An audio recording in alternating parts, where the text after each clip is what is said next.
La résidence fiscale, posez-vous ces 7 questions. Ça y est, vous avez vendu la maison, vous avez acheté le bateau, vous êtes prêt à partir pour 10 ans de croisière, mais où est-ce que vous allez payer vos impôts? Alors dans quelques minutes, vous saurez exactement dans quelle situation fiscale vous vous trouvez.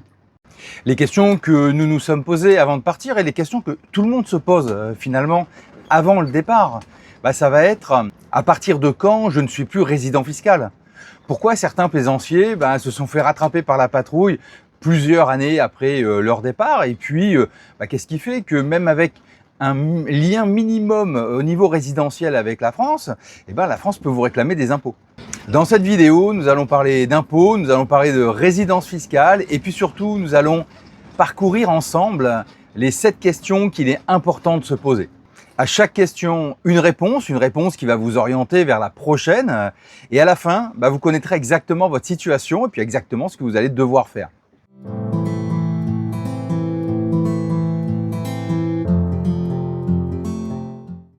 Bienvenue sur Ikigai Voyage, la chaîne où on parle de voile, de voyage et de changement de vie. Pour ceux qui ne me connaissent pas encore, je m'appelle Lilian Dupré, je suis psychologue spécialisé en gestion du stress, en préparation mentale et en conduite de changement. Et depuis plus de 25 ans maintenant, j'accompagne des particuliers, des professionnels vers l'atteinte de leurs objectifs. Je suis également Yachtmaster certifié par la RYA, la Royal Yachting Association au Royaume-Uni.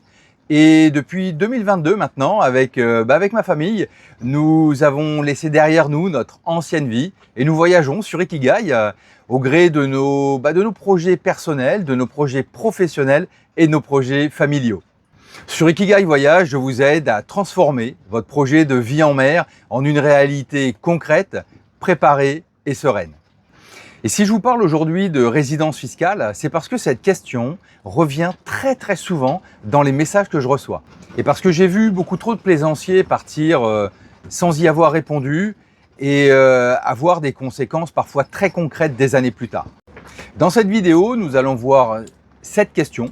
Chaque question, chaque réponse à chacune de ces questions va vous emmener vers la question suivante.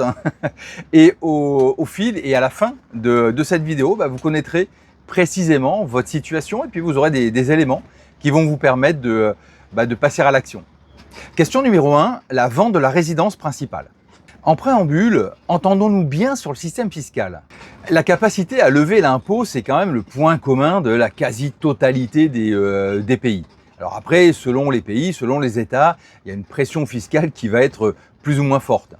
Ici, je ne parle pas de la légitimité du procédé, je ne parle pas non plus de l'efficacité de la traduction de ce procédé dans la vie des citoyens. Alors pour avoir une vision globale, le système, ça va être un État, un résident, de l'argent gagné, de l'argent collecté. L'administration fiscale, quant à elle, est organisée pour optimiser cette remontée financière. Selon les États, la volonté de captation va être plus ou moins forte. Alors pourquoi je précise cela avant de commencer? Simplement pour bien comprendre la logique. C'est que les États qui ont la volonté de captation la plus forte vont mettre en place un maximum de process pour justifier soit de votre résidence fiscale, soit de l'argent gagné sur le territoire. Vous voyez, on n'est pas simplement dans quelque chose de déclaratif, type recensement de l'INSEE. Imaginez, ça y est, vous avez signé, la maison est vendue, vous avez donné les clés, vous avez acheté le voilier, vous êtes installé dedans, en train de rêver au départ qui va arriver. Et puis là, vous vous dites, mais en fait, j'ai plus d'adresse en France. Et donc, à quoi je vais bien pouvoir raccrocher les différents formulaires administratifs que je vais recevoir là dans l'année qui vont venir. Et là, c'est exactement le point de départ de notre vidéo. Question numéro 1, la vente de la résidence principale. Bon, déjà, la bonne nouvelle, c'est que en vendant votre résidence principale, si c'est vraiment votre résidence principale, elle est exonérée de taxes sur la plus-value. Et bon, ça, c'est quand même appréciable. Ici, on a une question à double fond, en réalité. La première partie de la question, c'est est-ce que vous avez vendu votre résidence principale et est-ce que vous n'avez plus aucun lien, plus aucun bien immobilier en France? Si la réponse est oui, vous pouvez passer directement à la question 2. Et si la réponse est non, ça veut dire que vous conservez un lien immobilier fort en France, avec un lien tout aussi fort du maintien de la résidence fiscale en France. Si vous disposez d'un logement en France, et un logement, ça veut dire soit une résidence secondaire, soit un bien mis à votre disposition, soit un bien non loué, eh bien ce critère seul suffit à maintenir la résidence fiscale française. Votre interlocuteur, c'est le CIP, le service des impôts pour les particuliers. Donc là, en cas de doute, vaut mieux prendre un conseil et puis vérifier auprès du CIP. L'essentiel, c'est que la vente de la résidence principale est exonérée d'impôts. Par contre, si vous conservez un bien à disposition en France, alors là, la résidence fiscale française est maintenue. Alors après, si vous avez tout vendu et que vous n'avez plus aucun bien à disposition en France, là on peut continuer. Dites-moi en commentaire dans quelle situation vous vous trouvez. Question numéro 2, les revenus de source française. Deuxième question, même si vous n'avez plus de biens immobiliers en France, peut-être que vous percevez encore des revenus d'origine française. Les dividendes d'une société, une pension quelconque, ou bien des intérêts d'un compte français. Ces revenus ont un nom, on appelle ça des revenus de source française, ils sont définis par le Code général des impôts. La question ici, c'est percevez-vous des revenus de source française? Des loyers, des dividendes français, une pension quelconque, des intérêts. Si la réponse est oui, vous allez devoir déclarer ces revenus au service des impôts, un service des impôts spécifique qui est le service des impôts pour les non-résidents. Voilà, là, vous pouvez passer directement à la question 3. Si la réponse à la question est non, ça veut dire que vous n'avez aucun revenu d'origine France. Donc là, le risque côté français est quand même minimal. Là, vous pouvez passer directement à la question 5. Attention, le fait de percevoir des revenus, on va dire, d'origine France, de source France, ne fait pas de vous automatiquement un résident fiscal. Ça veut juste dire que la France conserve le droit de prélever des taxes sur ses revenus. C'est le principe en fait de la territorialité de l'impôt. En fait, vous payez vos impôts là où vous gagnez de l'argent. En résumé, les revenus de source française restent imposables en France, même si vous n'êtes pas résident français. À partir de là, c'est important de se rapprocher du centre des impôts pour les non-résidents. Alors, il est à Noisy-le-Grand, parce que c'est votre interlocuteur. Et c'est bien de s'en rapprocher parce que les taux de prélèvement, etc., sont assez spécifiques. Donc là, on a besoin d'avoir une information vraiment précise par rapport à votre situation personnelle. Question numéro 3, ça concerne l'activité professionnelle en France. Cette troisième question, elle surprend souvent les télétravailleurs. Parce que même si vous exercez une activité à partir de votre cockpit, dans le cockpit du bateau, et que vous êtes à l'étranger, pour peu que soit vous êtes en lien avec un employeur qui est en France, ou le centre de vos activités est en France, là, l'administration fiscale est légitime pour venir pointer le bout de son nez. La question ici, c'est exercez-vous une activité professionnelle dont la France est le centre? Ce que ça veut dire concrètement, c'est est-ce que vous avez un employeur français alors que vous êtes à l'étranger? Ça veut dire est-ce que vos clients, si vous êtes indépendant, est-ce que vos clients sont français? C'est-à-dire que l'argent provient de France, ou est-ce que vous gérez à distance une entreprise française? Si la réponse est oui, c'est un critère de maintien de la résidence fiscale française active. Parce que l'activité professionnelle principale en France suffit à elle seule à maintenir le domicile fiscal français, même si vous vivez à bord à l'étranger. Votre interlocuteur, ça va rester le CIP, le service des impôts des particuliers. Si vous voulez ne plus avoir la domiciliation fiscale en France, vous allez devoir restructurer votre activité professionnelle avant le départ. Donc là, vous pouvez aussi avoir besoin d'un conseil spécialisé. Et si la réponse à la question posée, qui est est-ce que vous avez une activité professionnelle en France, la réponse est non, vous pouvez passer directement à la question 4. En résumé, une activité professionnelle principale en France égale résidence fiscale en France, indépendamment de votre lieu de vie. Et ça, c'est quelque chose qui est souvent sous-estimé par les télétravailleurs ou les auto-entrepreneurs. Dites-moi en commentaire comment vous avez pu être concerné par ces choses-là, ou bien partagez à un ami qui prépare son départ, partagez-lui cette vidéo. Question numéro 4, le centre de vos intérêts économiques. Alors, je me souviens d'un couple de retraités là qu'on avait rencontré à Gibraltar, et eux pensaient être totalement sortis du système, et puis en discutant avec eux, on s'est aperçu que ils avaient conservé un PEA, une assurance vie française, que leur compte courant principal était dans une grande banque française. On n'a pas voulu se compliquer la vie, nous ont-ils dit.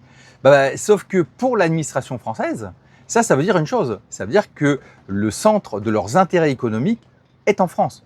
Et donc, ils sont résidents fiscaux français. La question qu'on se pose ici, en fait, ça va être: est-ce que l'essentiel de votre patrimoine, de vos placements, de vos affaires est encore situé, est encore ancré en France? Et là-dedans, on va inclure le compte courant principal, on va inclure PEA, assurance vie française ou participation à des entreprises françaises. Et si la réponse à cette question est oui, des actions patrimoniales vont être nécessaires pour ne plus être résident fiscal français. Parce que le centre des intérêts économiques en France maintient le domicile fiscal français, même si vous n'avez pas de foyer et même si vous n'avez pas d'activité. Là, pour le coup, vos interlocuteurs, ça va être un avocat fiscaliste spécialisé et puis votre banque. Votre première action, si vous ne voulez plus avoir de domicile fiscal en France, ça va être de cartographier vos actifs et puis soit de les transférer, soit de les liquider, mais tout ça avant de partir.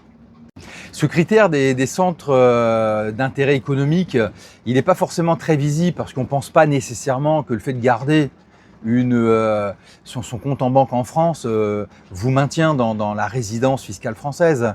Tout comme des fois on a des assurances vie françaises, on n'y pense plus. Donc voilà, c'est un critère qui parfois est un petit peu insidieux, mais il faut y penser. Au-delà de la question de la résidence fiscale, les grandes croisières, ça se prépare, ça s'anticipe. C'est aussi pour ça que j'ai créé les outils du navigateur, que ce soit le livre de bord Ikigai Voyage, les carnets de navigation ou mes mouillages de rêve. Ces ouvrages ont été créés pour vous aider à préparer, à anticiper vos croisières en famille ou entre amis. Ils sont disponibles sur Amazon, les liens sont en description. Et pour ceux qui souhaitent un accompagnement plus personnalisé, vous pouvez nous contacter au travers de notre site internet ikigai-voyage.com. Question numéro 5, les 183 jours. Avec cette 5e question, en fait, on va sortir du droit français pour entrer dans le droit international. De nombreux États retiennent cette règle relativement simple. Si vous passez plus de 183 jours dans leur pays dans la même année civile, ils peuvent vous réclamer leur résidence fiscale. Donc la question qu'on se pose ici, c'est: est-ce que vous séjournez plus de 183 jours dans la même année civile dans un pays étranger? Si la réponse à cette question est oui, eh bien cet État peut vous attribuer la résidence fiscale donc de son pays. Là, vous pouvez passer directement à la question 6, on va parler de convention fiscale. Si la réponse à cette question est non, et ça veut dire que vous naviguez en continu et vous ne passez jamais plus de 183 jours dans un pays, alors là, vous naviguez dans des zones très grises au niveau de l'administration fiscale et vous pouvez passer à la question 7. En résumé, le seuil des 183 jours, c'est quand même le critère international le plus répandu. Au-delà de ces 183 jours, ce pays peut vous revendiquer comme résident fiscal. Donc ça veut dire que c'est une escale quand même assez longue, 183 jours. Mais c'est souvent la solution la plus sûre. Ça peut être prudent de regarder en amont les règles qui sont propres à chaque pays pour éviter de grosses déconvenues un petit peu trop tard. Question numéro 6, la convention fiscale. La France a conclu plus de 120 conventions fiscales bilatérales. En fait, ces conventions définissent quel est lequel des deux pays qui a le droit de vous imposer. La traduction concrète de ces conventions, c'est que si vous êtes officiellement résident fiscal d'un pays conventionné, eh bien la France doit respecter cette convention. La question pour nous ici, c'est le pays dans lequel vous résidez plus de 183 jours sur la même année civile, a-t-il une convention fiscale bilatérale avec la France? Si la réponse à cette question est oui, eh bien votre statut, votre résidence conventionnelle est protégée. Ça veut dire que votre statut de non-résident en France est sécurisé. Votre interlocuteur ici, ça va être le centre des impôts pour les non-résidents. Donc c'est important de le contacter en première instance parce qu'il y a un formulaire à déposer auprès de ces services-là. Prenez le temps aussi de vérifier la convention applicable sur impôts.gouv.fr. En résumé, la convention fiscale bilatérale, c'est votre meilleure protection. Et la loi de finances 2025 a confirmé sa primauté sur le droit interne français. Vérifiez toutes ces conventions sur le site du gouvernement, impôts.gouv.fr. Bon, il y a une section internationale et puis conventions. Là, vous pourrez retrouver l'ensemble des conventions et des pays concernés. Si votre pays de résidence se trouve dans cette liste, si vous y passez plus de 183 jours sur l'année civile, votre situation est sécurisée. Question numéro 7, le nomade intégral. Alors si vous naviguez en continu, sans passer plus de 183 jours par an sur la même année civile dans un pays, alors la vérité, et c'est là on a souvent du mal à l'appréhender, à l'avoir, parce qu'on ne nous le dit pas franchement, mais fiscalement, on navigue dans une zone qui est relativement grise et qui est extrêmement surveillée. Donc la question c'est, est-ce que vous naviguez en continu sans séjourner plus de 183 jours dans la même année civile dans un pays et sans résidence fiscale clairement établie? Si la réponse à cette question est oui, alors vous êtes dans une zone grise. Ça veut dire qu'elle est risquée. L'administration fiscale peut invoquer ce qu'on appelle des liens résiduels pour maintenir votre domicile fiscal en France. Lorsque je parle de lien résiduel, alors il n'y a pas une définition précise du lien résiduel. En fait, l'administration fiscale, les juges, eux, vont raisonner plutôt sous forme de faisceaux, de faisceaux d'indices. C'est-à-dire qu'il faut une accumulation d'indices qui permettent de requalifier votre situation. Et parmi les liens résiduels à plus haut risque, alors on en a vu déjà un certain nombre. On va avoir le fait d'avoir un compte en banque qui va être actif, on va avoir le fait d'avoir une adresse déclarée, même chez un proche, ou le fait d'avoir un lieu où on peut séjourner, un bien immobilier qui a été mis à notre disposition, même si il ne nous appartient pas. Et puis évidemment, le fait d'avoir des revenus réguliers en France. Des liens résiduels à risque modéré, là, dans cette catégorie, on va retrouver le fait d'être inscrit sur des listes électorales, par exemple, le fait d'avoir un véhicule immatriculé en France, un médecin traitant avec une carte vitale qui est active. Donc si vous rentrez régulièrement en France pour faire des soins, ça peut être un lien résiduel, défini en tant que tel par l'administration. Évidemment, le fait d'avoir des enfants qui sont scolarisés ou des enfants mineurs qui continuent à vivre en France, ça peut aussi être considéré comme un lien résiduel, mais encore une fois, on est sur un faisceau d'indices. L'objectif, ça va être de requalifier votre situation. Là, clairement, de toute façon, dans une zone grise comme ça, parce que le statut d'apatride fiscal, officiellement, il n'existe pas. C'est une forme d'abus de langage. Là, il faut vraiment voir un avocat fiscaliste spécialisé en droit de la mobilité avant le départ, parce qu'il va quand même y avoir un certain nombre d'actions à faire si vous voulez être dans cette zone-là. Ensuite, si la réponse à la question c'est non, ça veut dire que vous avez une résidence fiscale établie quelque part, donc vous relevez de la question 6.